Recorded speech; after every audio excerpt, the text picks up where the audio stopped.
Thank you very much for joining us for this virtual roundtable panel on the influence of popular culture on mainstream language. Yeah, I'd like to, I'll briefly introduce myself. My name is Catherine, and I work on the Oxford English Dictionary and for Oxford Languages. My main focus is on pronunciations, actually, but I'm also interested in the collection of words from popular culture. So this is a recent example of collection.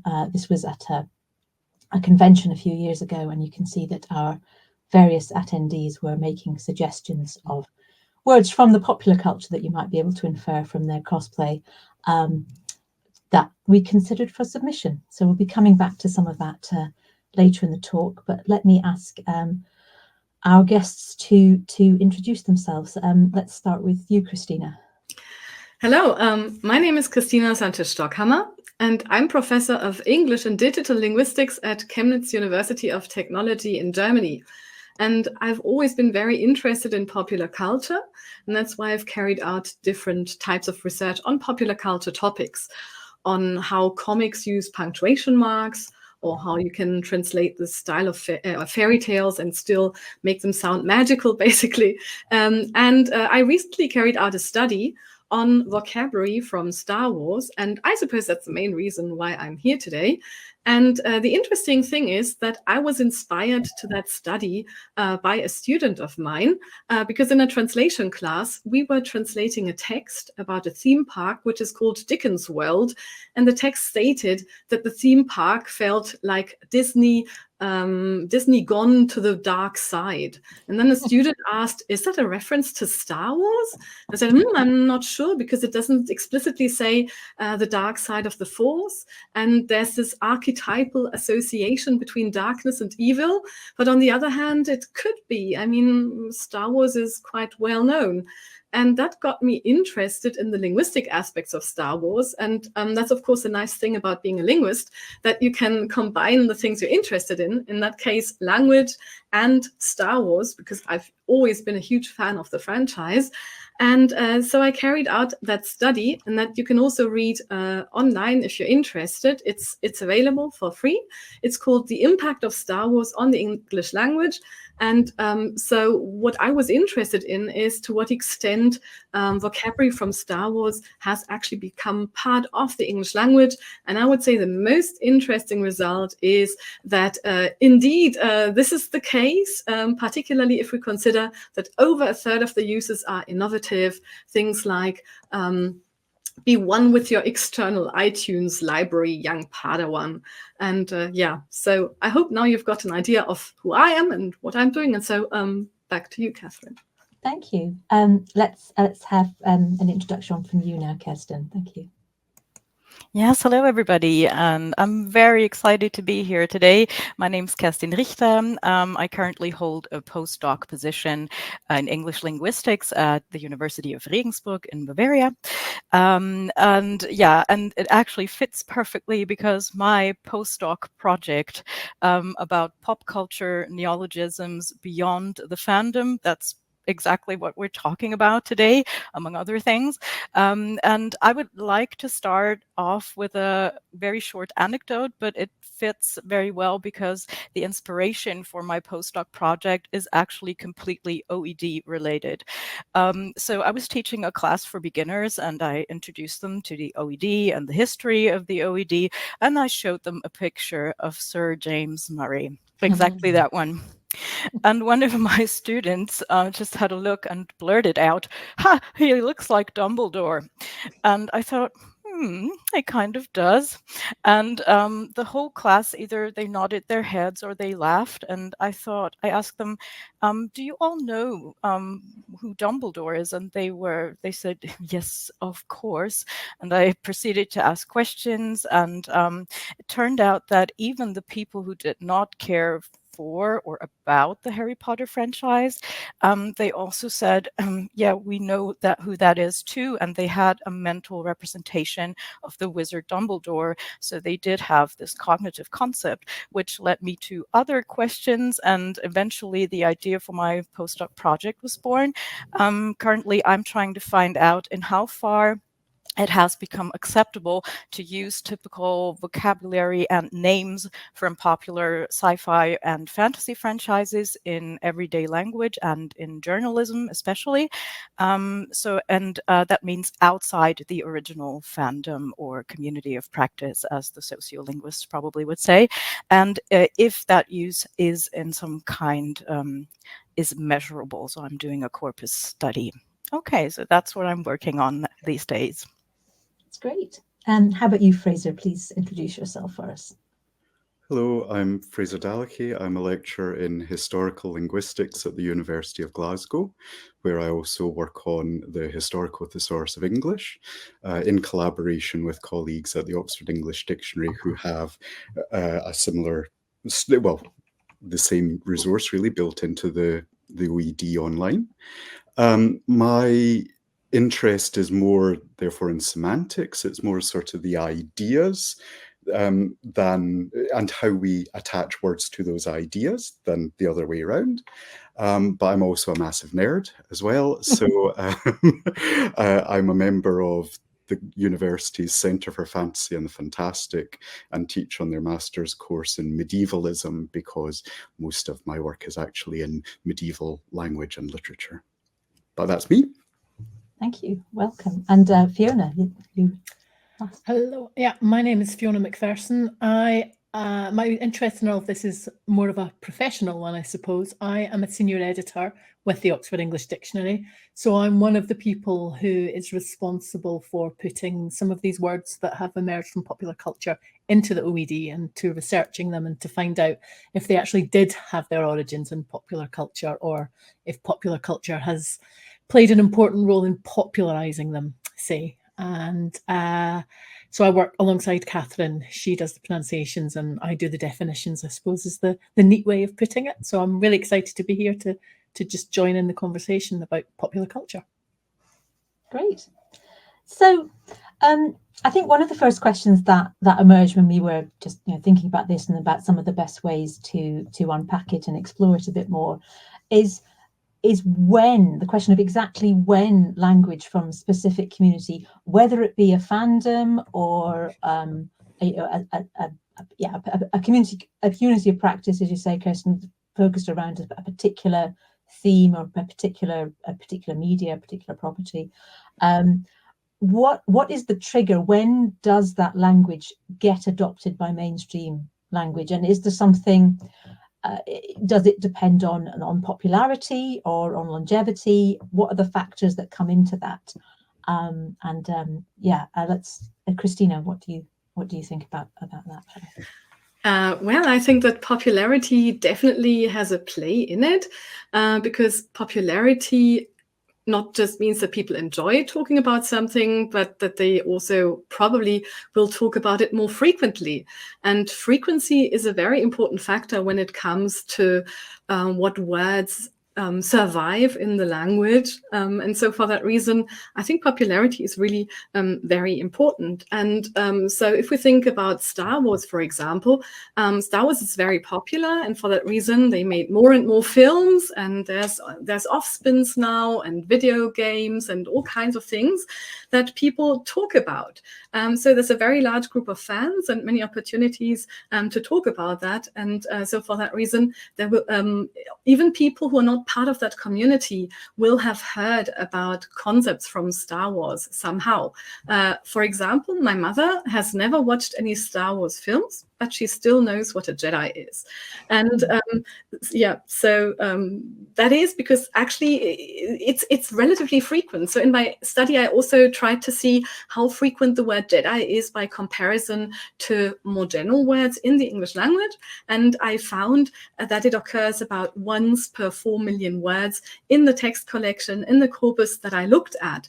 And I tried to find words that are similarly frequent in that same corpus. And I found the word jewel and the word dizzy. And I would say that both jewel and dizzy are relatively common words, possibly not the first words, that you learn as a learner, but still sufficiently common.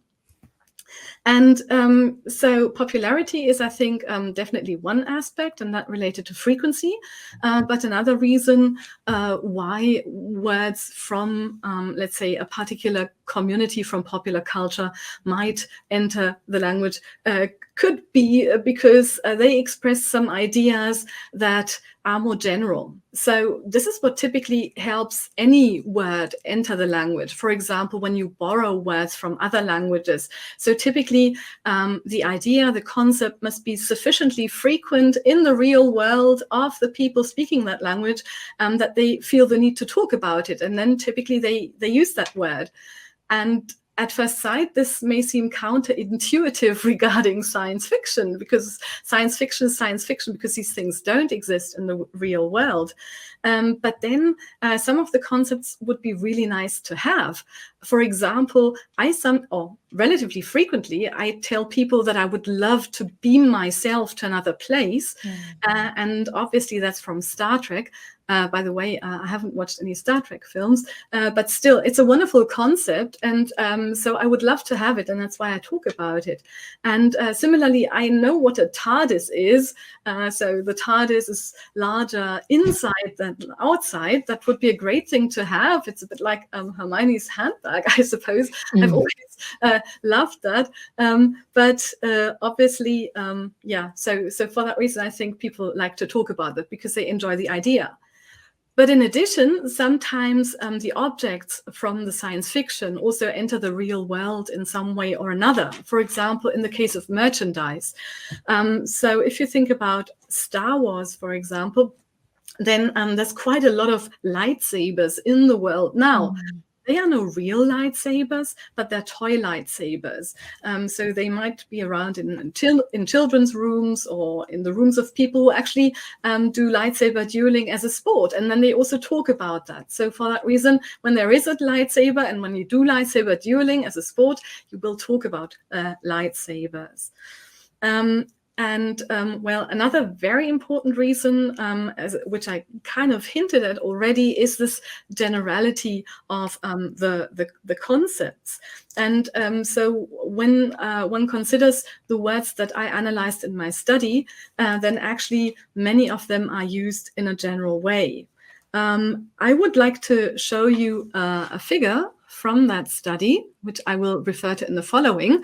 So here you can see the words that I looked at, namely Jedi, lightsaber, Padawan, Yoda, and the expression to the dark side. And what you can see here is the different types of category. So no reference to Star Wars, clear reference to the film, reference to the Star Wars universe, reference to merchandise or real-world objects, and innovative uses. And what you can see is that with the exception of the lightsabers, which are particularly frequently talked about in the context of the films themselves, in the context of the universe itself, and in the context of merchandise, for all of the other words and expressions, the innovative uses either are the most frequent type of uses or the second most frequent types of use. And I would like to show you such uses by taking a look at the entry from the Oxford English Dictionary for the word Jedi.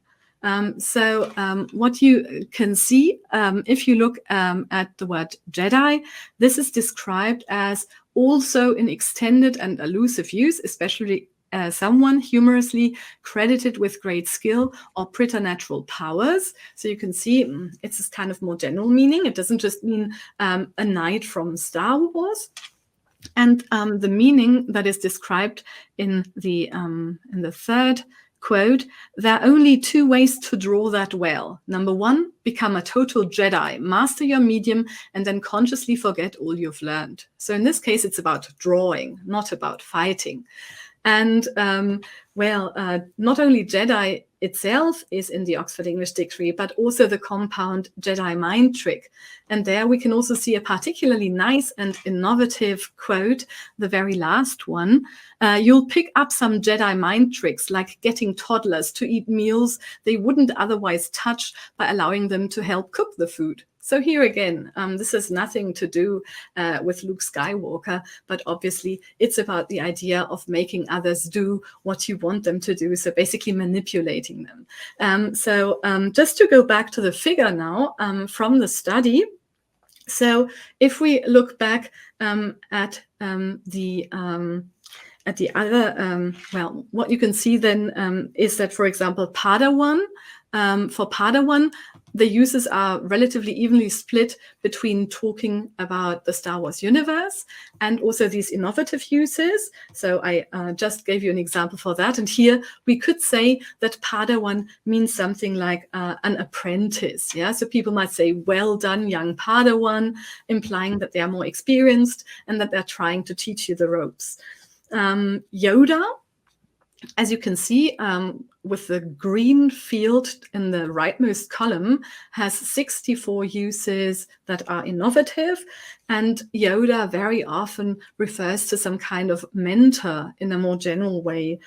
So, for example, in "You're a Yoda among cops," and if you have a Yoda, the indefinite article already shows you that this is more like a general noun, more like the word mentor itself.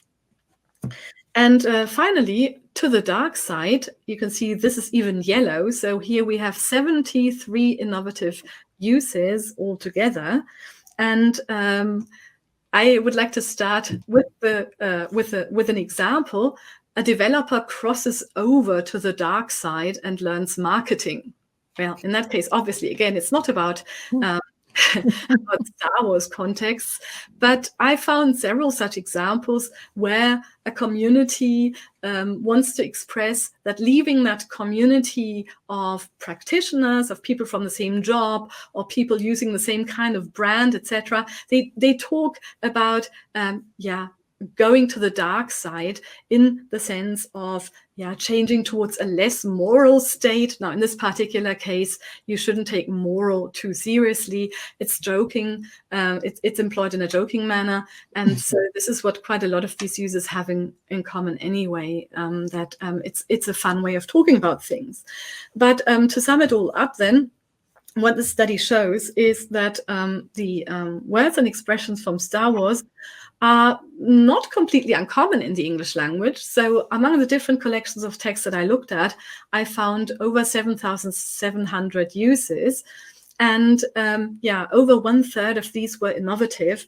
And so what I would conclude from this is that at least some of the words from a galaxy far, far away have found their way into our universe and into the English language. Thank you.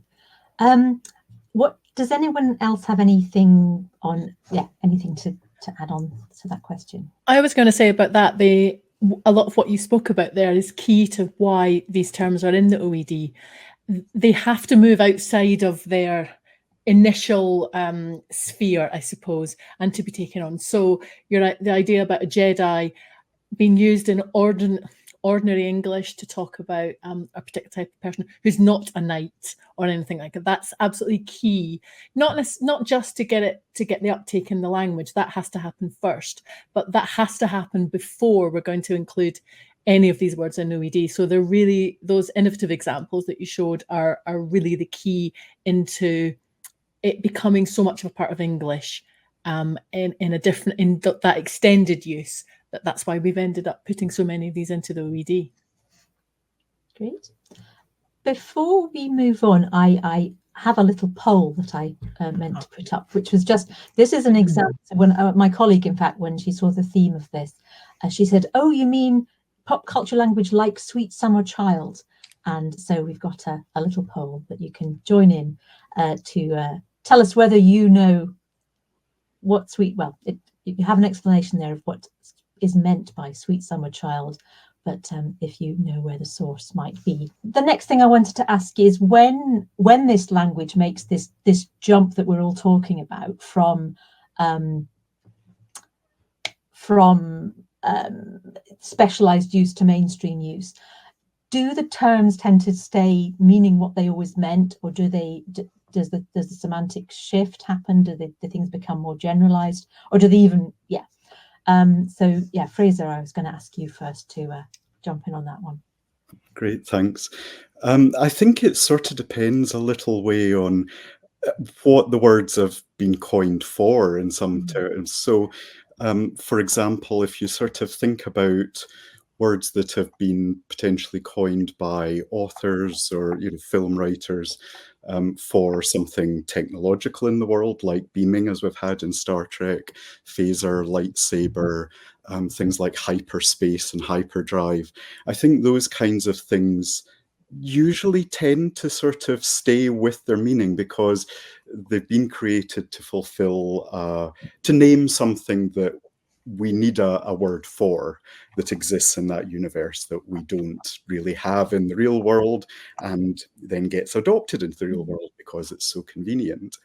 I think to an extent the same is true for fandom words, which I think we'll talk about later, things like fanfic, slash fiction, shipping, extended universe, those things where you need to be able to talk about an aspect of fandom. And again, it's an idea that doesn't have a word for it. So you need to find a word for it. And then I think generally those words sort of tend not to shift too much. I think the ones that do are ones kind of like the Star Wars ones that we've just been talking about.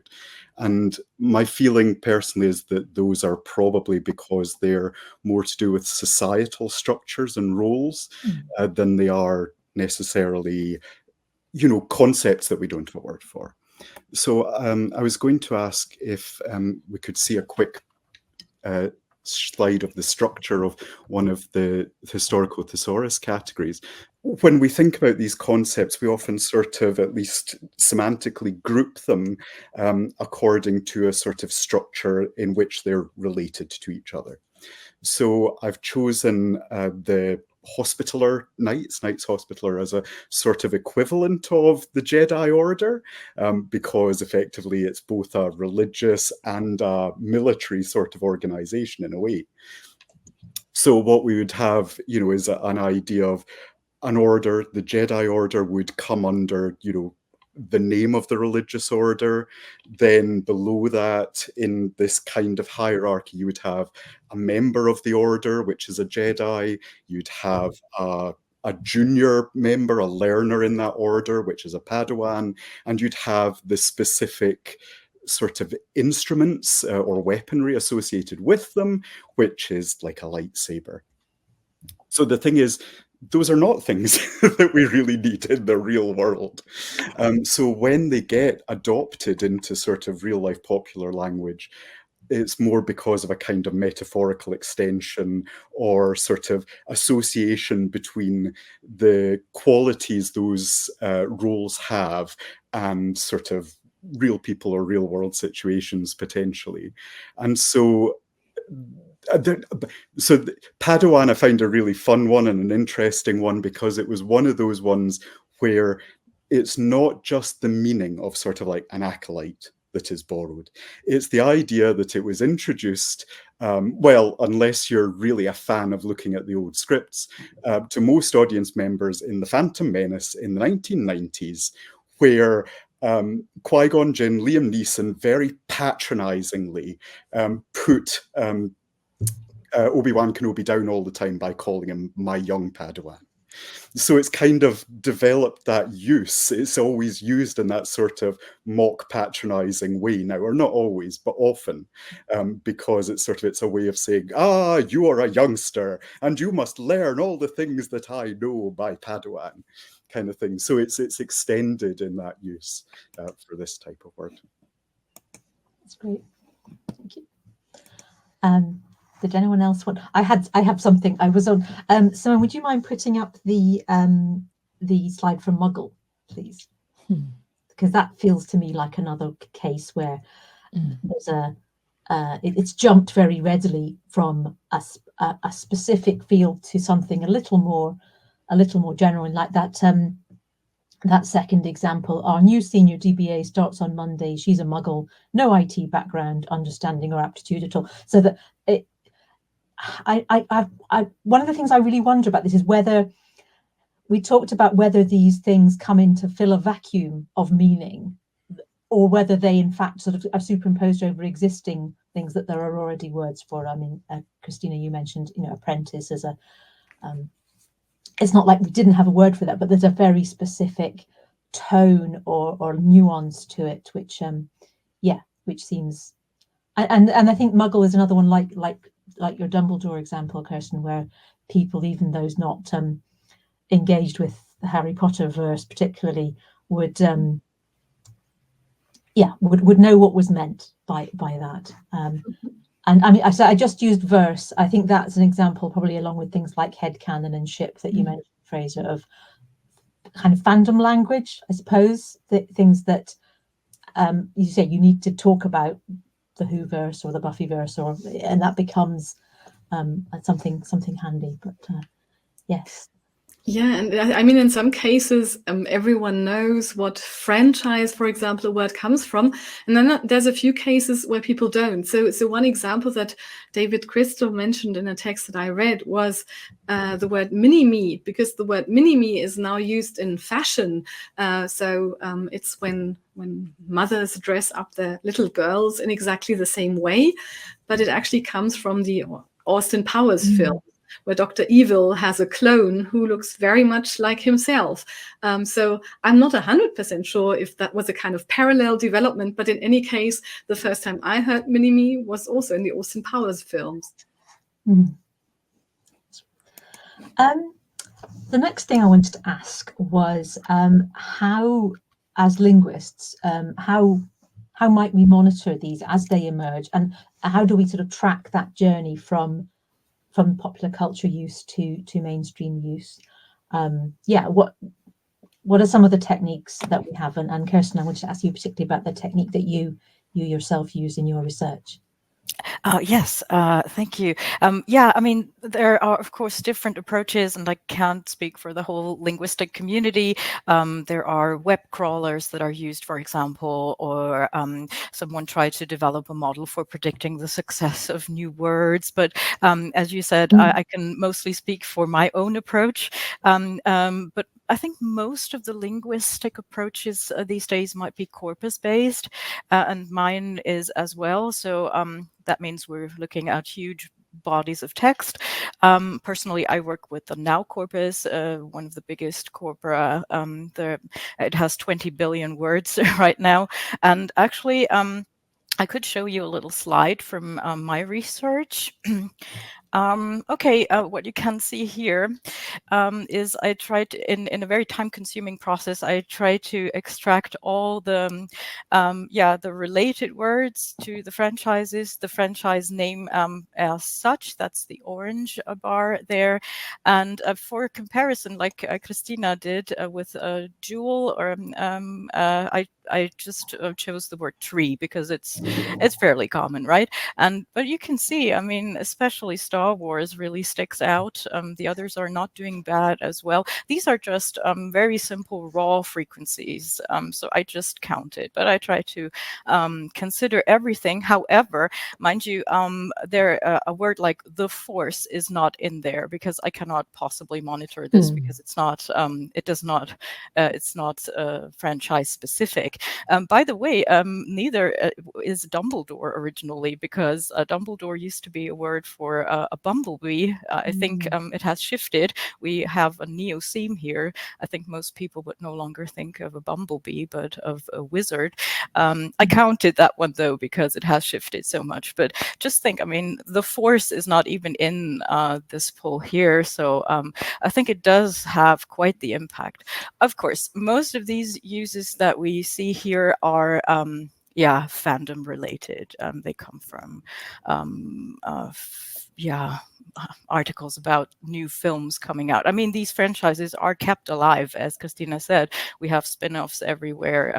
We're still talking about these franchises in journalism. However, what I do now is I look at a representative, quantitative sample. I cannot possibly look at 70,000 incidents of Jedi. So I just, usually I look at 500 and then evaluate that for context. So does it Is it fandom based or not?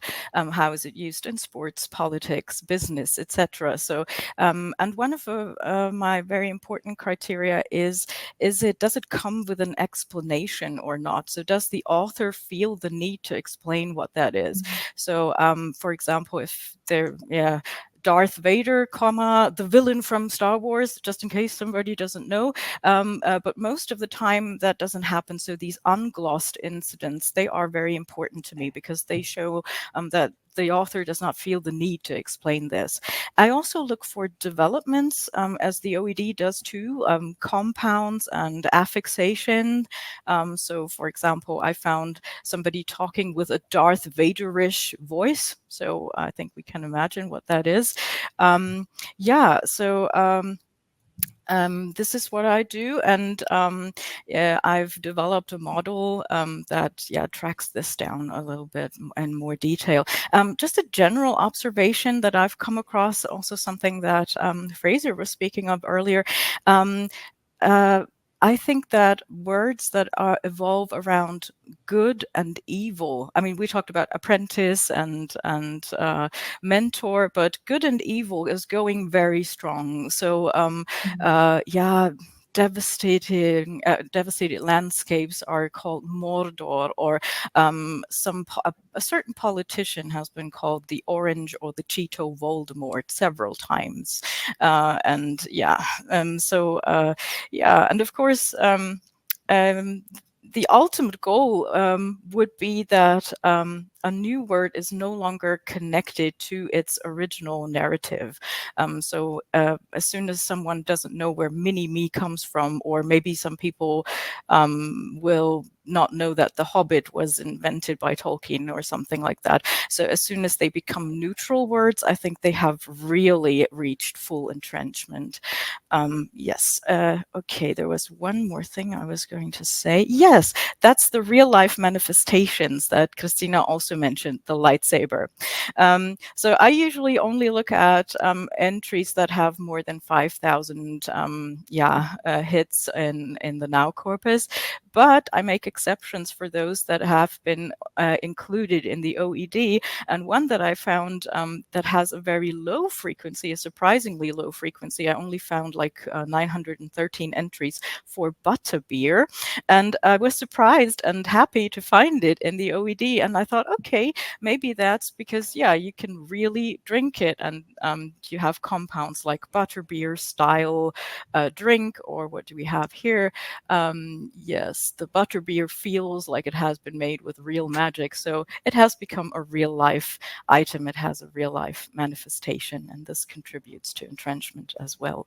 And somebody might want to look it up if they don't know where they're drinking it. It tastes good, but they might not know where it came from. Did anybody, well, I'm going to come to you in a minute, Fiona, to ask about sort of how we monitor the emergence of these things. But did anyone want to add anything else there? I was just going to potentially add something about sort of when we're talking about language that comes from these franchises and things and makes it into the language, it just occurred to me, sorry, that there are also the words that are not from popular culture necessarily, that then get highly affected by it. And that leads to a kind of change as well. That's sort of like, I mean, if I say raptor and the first thing you think of is a bird of prey, I would be amazed. Some people will lie and tell you that that's it, but unless, they're spending their weekends hawking, they're probably fibbing. And minion, I don't know how long it's going to be before we can use the word minion without thinking about little theories. But yes, so sometimes it's not just the words that are coined in popular culture, it's how they're used. Okay, thank you. So Fiona, tell us a bit about how, well, I showed one of the possible ways that we might collect things, but how does the OED find things that ought to be considering? How tell us a bit about the kind of the crowdsourcing aspect, or any of the process, and then how once gathered, do we make the decision about what to actually record? How do we decide? There's some of these things are coming up in the questions. How do we decide whether something is a transient flash in the pan, or when does it deserve inclusion? Yeah. It's all about the evidence, really, and that's true of any word. That's whether or not it comes from popular culture source or whether it comes from, well, perhaps more mundane areas like current affairs, politics, wherever. So it's all about the evidence, and most of the word, in fact, all of the words that we've been looking at just now, really, the fact that they've broken free of their initial constraints, or not a constraint, but the initial place that they actually were coined, that is absolutely key. So when you're finding mentions of Jedi or Padawan or lightsabers, or hoverboard was one that I actually was thinking about, where we were talking very much associated with Back to the Future. That's not actually where it came from initially, but it was definitely popularized by Back to the Future. Those are the sorts of places where the word becomes sort of fixed in your mind, and then when we go and look at, so that's maybe why we think of, oh, hoverboard, okay, I wonder if that's something that we might want to include in the OED. And then when we do our research, quite often we'll find that it's actually earlier. In this case, hoverboard was earlier, with things like Jedi and Jedi mind trick and all of those kind of things. They were very much coined within the Star Wars universe, so we're not going to probably find anything earlier than that. But it's all about then, are people using them? Can we find examples of them being used? And that's really the key. And the one area of popular culture which really particularly interests me is actually music, and how music lyrics can really inform the words that we use, or bring them to mind really, really quickly. Now, there are hundreds of song lyrics that we've quoted in OED, and the ones that I'm going to quickly show you are honestly just a really small selection. We could be here all day and into the night easily just talking about some of them. And the thing I think with music lyrics is that they're really instantly memorable. It doesn't actually take very much effort to be able to call these to mind. Sometimes that can be frustrating when there's things that you feel you might rather be able to call to mind, but you can end up remembering song lyrics of a song that you feel you haven't listened to for 20 years or something.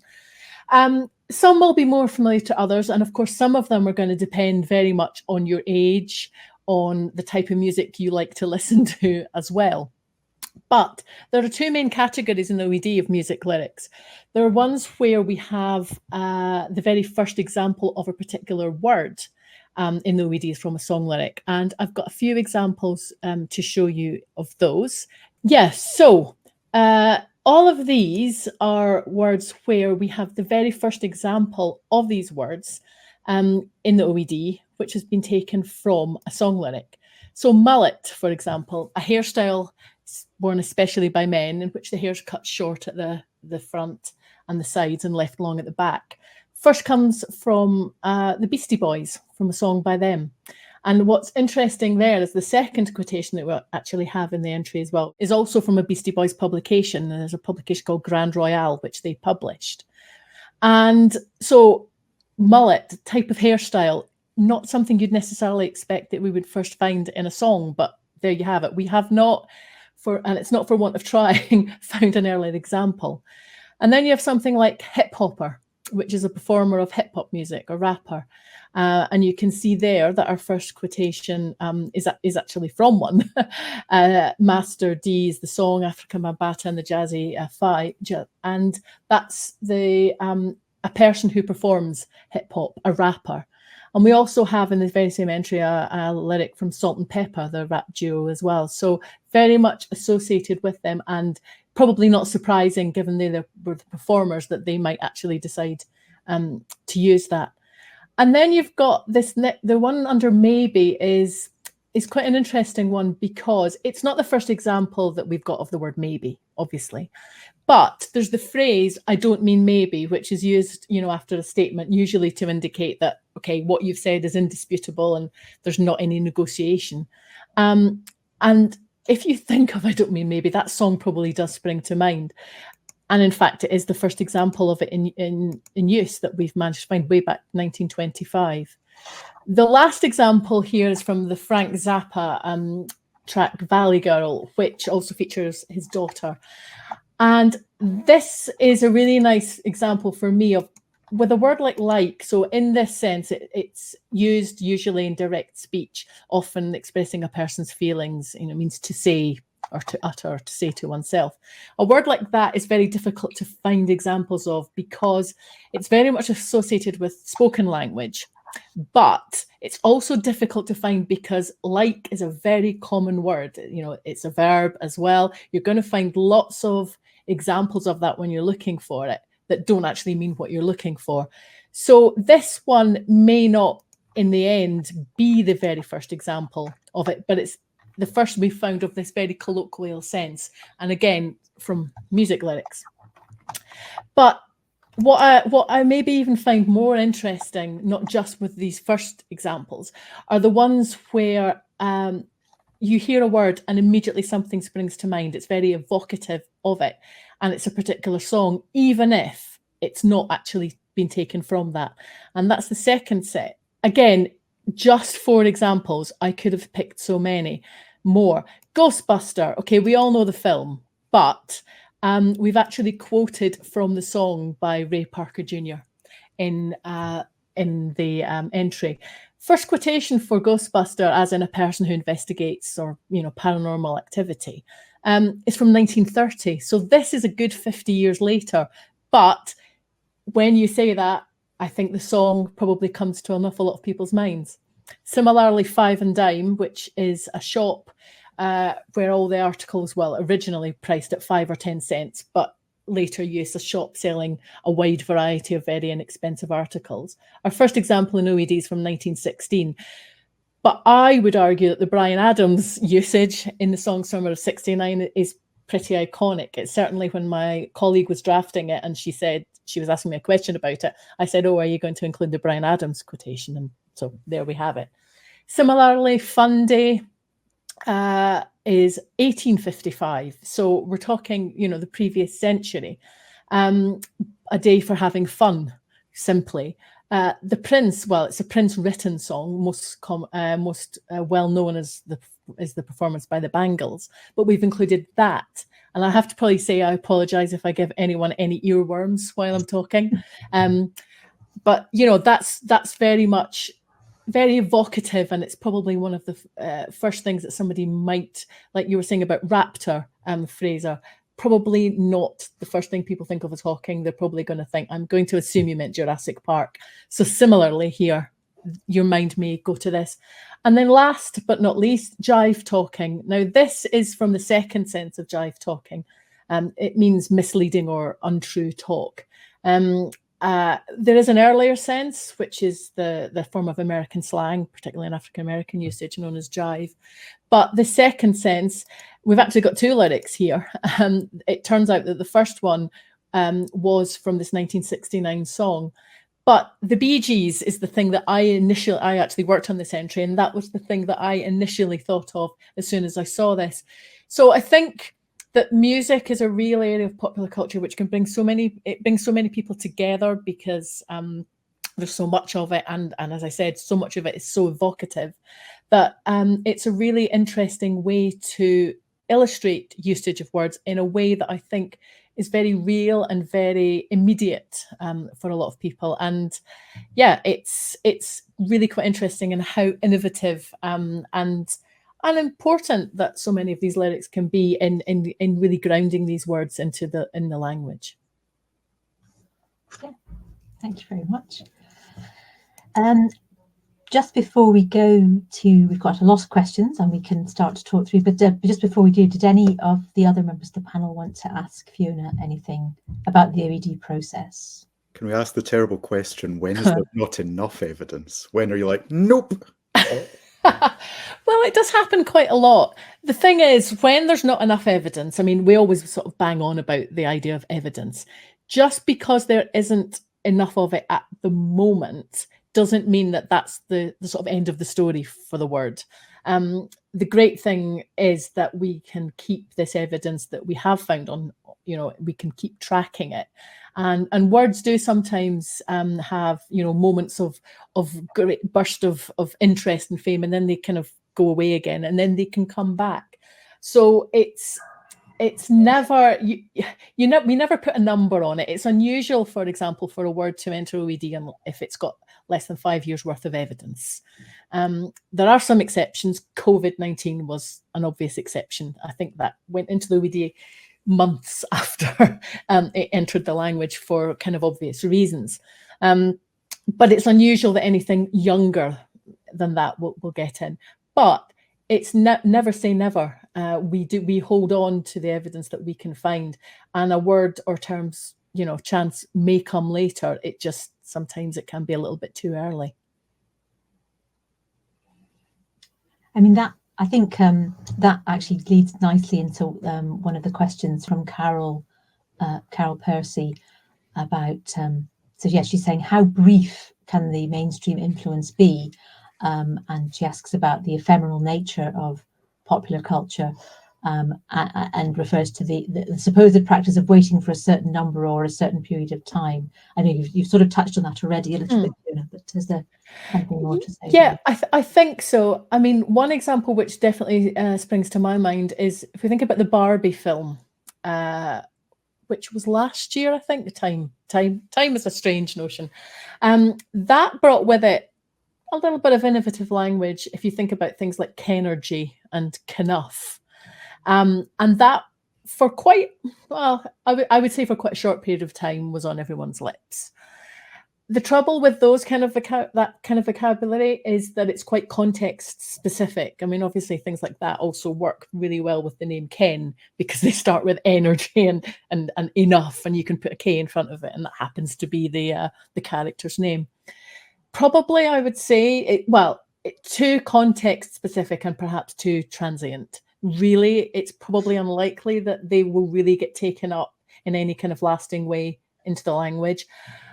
You'd never want to make predictions, though, because that's a fool's game when it comes to language. It seems unlikely, but in any case, those would be examples anyway. They're too new, and I don't think there is that body of evidence for it. So we have to take each kind of thing like that on its own merits. But that's an example that I can think of that's relatively recent, of words which maybe, were everywhere for quite a short period of time, probably won't have the sticking power or the staying power. But you never know. Right. Okay. I'm going to pick another question that I think looks interesting. The one from Priyanka Das. So, just as the words and phrases loaned from popular Western English language franchises and fandoms, do you see an uptake in the adoption of words and phrases from Asian pop cultures, franchises or fandoms, particularly in the light of anime? And I was thinking about that earlier when Fraser was talking about the specific meaning of Padawan, not only as an apprentice word, but in that kind of, as you say, kind of mock patronizing tone. And there's a word that was suggested that was suggested when I was doing the Geek Dictionary Corner in the past, where they talked about senpai, the idea of senpai notice me, and that kind of it's a sort of a senior and a junior partner in learning something, and it's from a kind of manga anime, and there's also a kind of master apprentice dynamic there, but it's a slightly different semantic space. So that was an example of that sort of thing. I was potentially going to say that there are things like kaiju is one that has probably been properly assimilated now into English. But there are also, yes, lots of, I'm afraid it's not something I know a lot about, but yes, from the prevalence of Japanese computer games, manga, horror for a while as well. I think there probably is a lot of that kind of material that has come in. And I mean, I had a student who was really interested in the way that different, I think it was Japanese or maybe Chinese words for spirits They were trying to claim that, and again, I apologize for not knowing this, maybe some of you know this better, but the distinction between different types of spirits is much more extensive in sort of Japanese folklore, and that has made its way into English sort of fantasy and horror media as well. So we have, like poltergeist and stuff like that, but Japanese culture has a whole load of other things. So it's really interesting. I'm frustrated I can't give you much more specifics. I noticed that too, that a lot of my students who are in their early 20s, they are really into Asian pop culture, and I feel like I'm getting old, or I feel like a total stranger because I cannot really relate. But a lot of them are learning Japanese or Korean, and there's a lot going on that I cannot really follow up. So I will probably stick with my old franchises that have been around for 30 years or so. It occurs to me to mention that in the next update to the OED, we have several Korean and Japanese loans, and having worked on the pronunciation of those, they were quite challenging, as you can imagine, because when a word is borrowed not from having been created somewhere, but from another language, the way that English treats the different sounds of that word, it's something to. So I spent quite a lot of time working on those, but there are words around K-pop certainly, and also different aspects of Korean and Japanese popular culture. I think it's a really nice way as well, what you were saying about it not being something that's that familiar to you and makes you feel old and stuff. That's kind of the way that's sort of how language in some ways should work. We probably all had the words that we would use to try and alienate our parents slightly. It's part of the whole process of it. So it kind of, although it can sort of makes you realize that it's quite a disconcerting place to be if it's not something that you understand, but it's absolutely how it all should work, and how language will continue to evolve, because we don't have to use all of the words, and we don't have to necessarily be a part of that fandom or anything, but it's just how it all evolves. And I just think it's a really nice, that's a good way to look at it, rather than just feeling that you're getting old and don't understand it. Yes, one day we will all be like your mom, Christina. We will know the equivalent to Jedi, although we don't know where it came from. Yeah. Yeah, but there's so many different popular culture communities, and you can't be part of them all, No. So I think it's nice. So at least by the fact that others will be talking about the, let's say, most popular ones, most common ones, at least we will get the gist of some of the vocabulary. Yeah, that's why frequency still matters a lot. Yes. Yeah, definitely. Can I will go to another question in a second, but could we just have the slide for NPC, because that was something that made me. We've talked a lot about franchises, but I think gaming is another very rich area.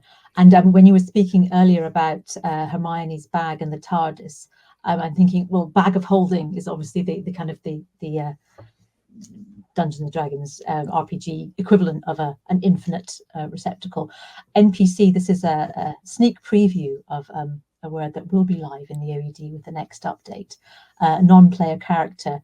And I think that's a really nice example for video gaming and also RPG. But there's the metaphorical use. This is something that I noticed, a metaphorical use of it a few years back, where somebody had been a guest at a wedding where they weren't, they weren't in the wedding, they weren't they felt they were very much there to make up the numbers and fill out the crowd. And they said, I felt like an NPC at that wedding. And that was not, the context was not about gaming of any kind, but it had made that leap, and that's why it's kind of crossed the hurdle for inclusion. That's a really nice application of it, isn't it? It's in the background, just doing one or two. Yeah, I'm there, but not taking an active role. All right. Here's a good question. This is from Mark Schultz. This is specifically directed at Christina. Have you noticed a difference in style between the Rebel Alliance and the Empire? You're allowed to say no, but well, I can't say anything quantitative, but I would think so, probably yes. My hunch would be yes, but I don't know for sure until I've created a corpus with the material from the films, with the scripts, and then analyzed them linguistically. So, but I think that's a very good idea. Actually, it might be nice to do research on that. So if Mark Schulz should be interested in doing research on that, probably that would be a very interesting topic. And there's one from Andrew Bevis about which, again, it's sort of back to an OED question about. So when we're looking at, and perhaps also you, Kerstin, when we're looking at frequency, when you're looking at the sort of large language models and those large corpora, how might AI-based text generation skew that, or is that something that you have to think about when you're doing your analysis? Well, I can't really. I noticed another question that asked me if I was using AI in order to detect the use of community of practice relation or not. At the moment, I don't think that we have the tools to actually successfully imply that. I'm still doing things with my brain because I tried it out and it didn't work. But I have not specifically been looking at the question or the issue that was just addressed, but that's a very interesting aspect. Thanks for bringing that up. Yeah. How about the question from Elena Danilovich? How does OED decide how many examples they're going to include to illustrate the usage of a new word? So the quotation section. Right. Well, a lot of it will depend on how old the word is. The thing about a new word, as I quite often say, is that it's new to the dictionary, not necessarily brand new to the language. And that normally comes out when we do the research. And we have one of the many mantras that we have is it's older than you think, because quite often, unless you're in the position of knowing exactly when something was coined and for what purpose, and some of the words we've been talking about today, obviously, do share that. Sometimes you're going back a bit more in time. What we're always looking to do is include the first example that we can find of the word in English, and then probably something relatively recent to show that its continuation and is up into sort of the present day. That doesn't necessarily mean a quotation from 2024. But something that kind of shows it's carrying on. And then depending on how big that gap is, we might want to have a couple more examples.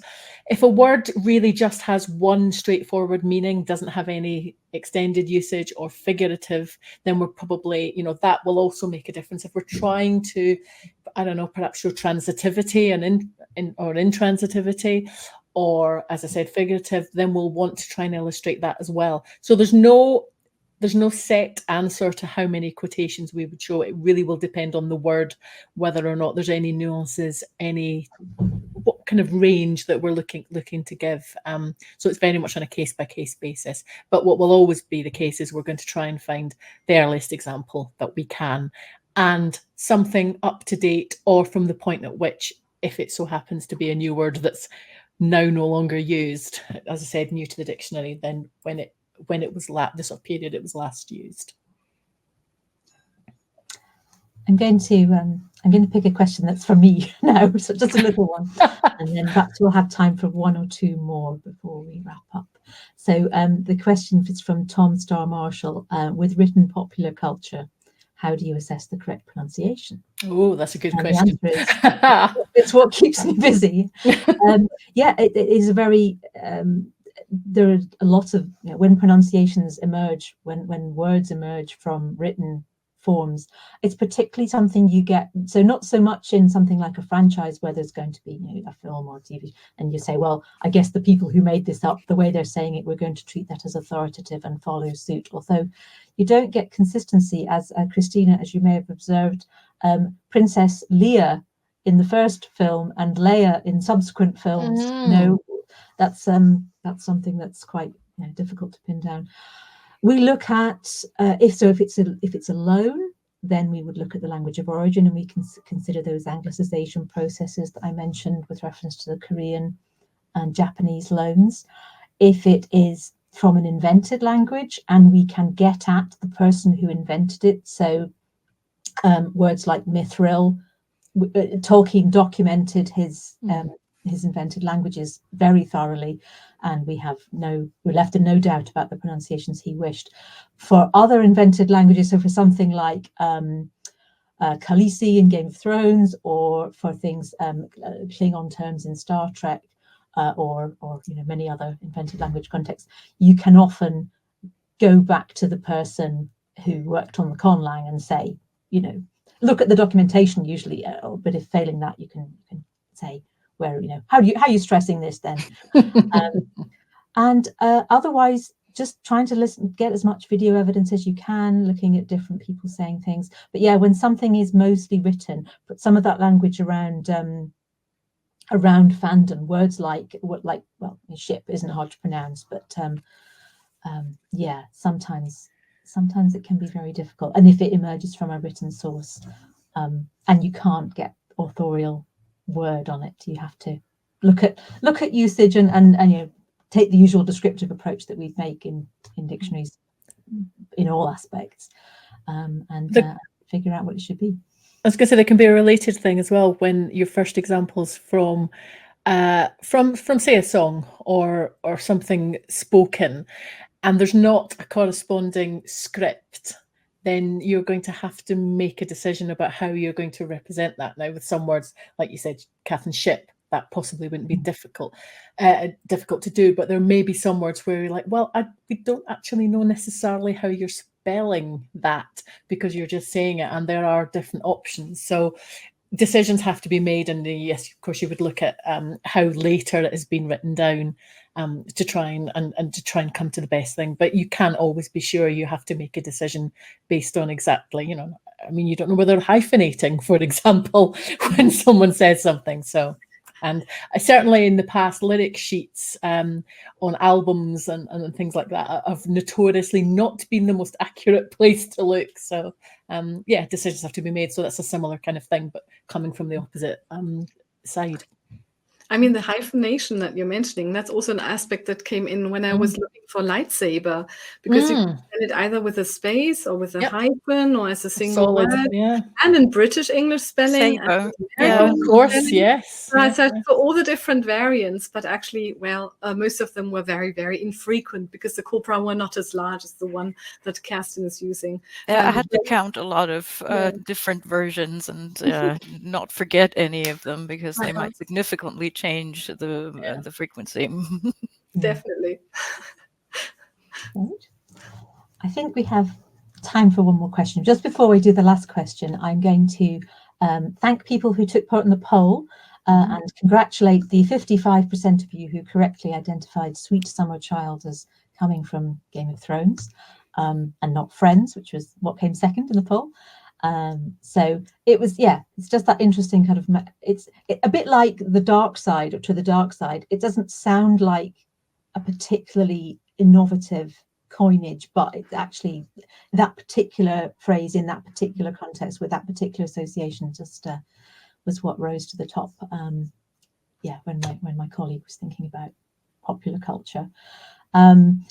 Just a reminder that in the handout section, you've got links to Christina's paper, to the blog post that I wrote recently about collecting such language, and also to the link which allows you to make suggestions for words to be considered for inclusion in the Oxford English Dictionary. So if you've been sitting here thinking, here's one burning a hole that you're not paying attention to, you're not covering, then we welcome and we consider all of those submissions very thoroughly.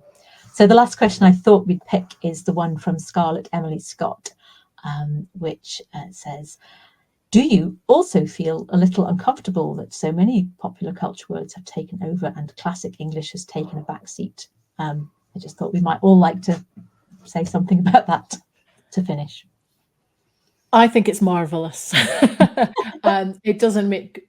it really doesn't make me feel uncomfortable at all. I think, as alluded to in the actual question, it's English is evolving, and it's really important. So I am also here for it in much the same way as the questioner. Yeah, I also think it's very creative to, for example, replace death and the devil with Sauron and Mordor, and it seems that the culture is changing too, and of course, the words are changing with it.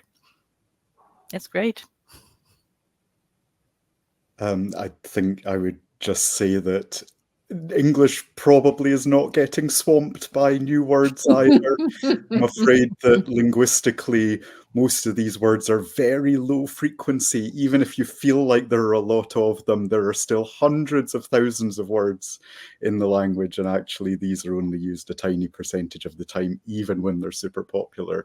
So classic English, if you believe such a thing exists, which as a medievalist, I'm like, Chaucer believe it. So no, I wouldn't worry about popular culture damaging the language. Yeah, same thing here. I mean, it's normal for words to be included in the language that people care about. Now, at the moment, people are often caring about popular culture. There were other periods in the history of the English language, for example, where a lot of Italian words entered the language, was about music, for example. And at all times, I think people have been scared about the language developing in a direction which isn't good in terms of the vocabulary that enters it. But at the same time, well, it adapts to the needs of the users. That's a nice thing. We don't have to do anything. It just does it. And it's great that now we have all those beautiful words and that many of them actually end up in the Oxford English Dictionary. Thank you. And yes, I think it's not an either-or situation. I don't think that this language is keeping any other language at bay. And I think there's something, I mean, I hope that this discussion has illustrated it, and the level of interest in this discussion and this topic. I think there's something extra that happens when you do use a piece of, I'm put in, sorry, this is rather meta, but I'm put in mind of when Captain America says, I understood that reference. And that moment of not only I know what this person is referring to, but like we have this shared understanding, or this shared, well, you don't have to be like, oh, we're both the most enormous fans of, insert fandom here. But it's just that bit of that sort of cultural common ground that it can just bring more to the meaning and more to the discussion. So yeah, I think it only enriches. Does anyone have any final thoughts that you would like to say, or otherwise I think we can. I think you've ended on a really good positive note. So right. Well, thank you, Fiona, Fraser, Christina, and Kerstin. Thank you, Simone and Taish, for facilitating everything in the background so beautifully. And thank you all for joining us for this discussion.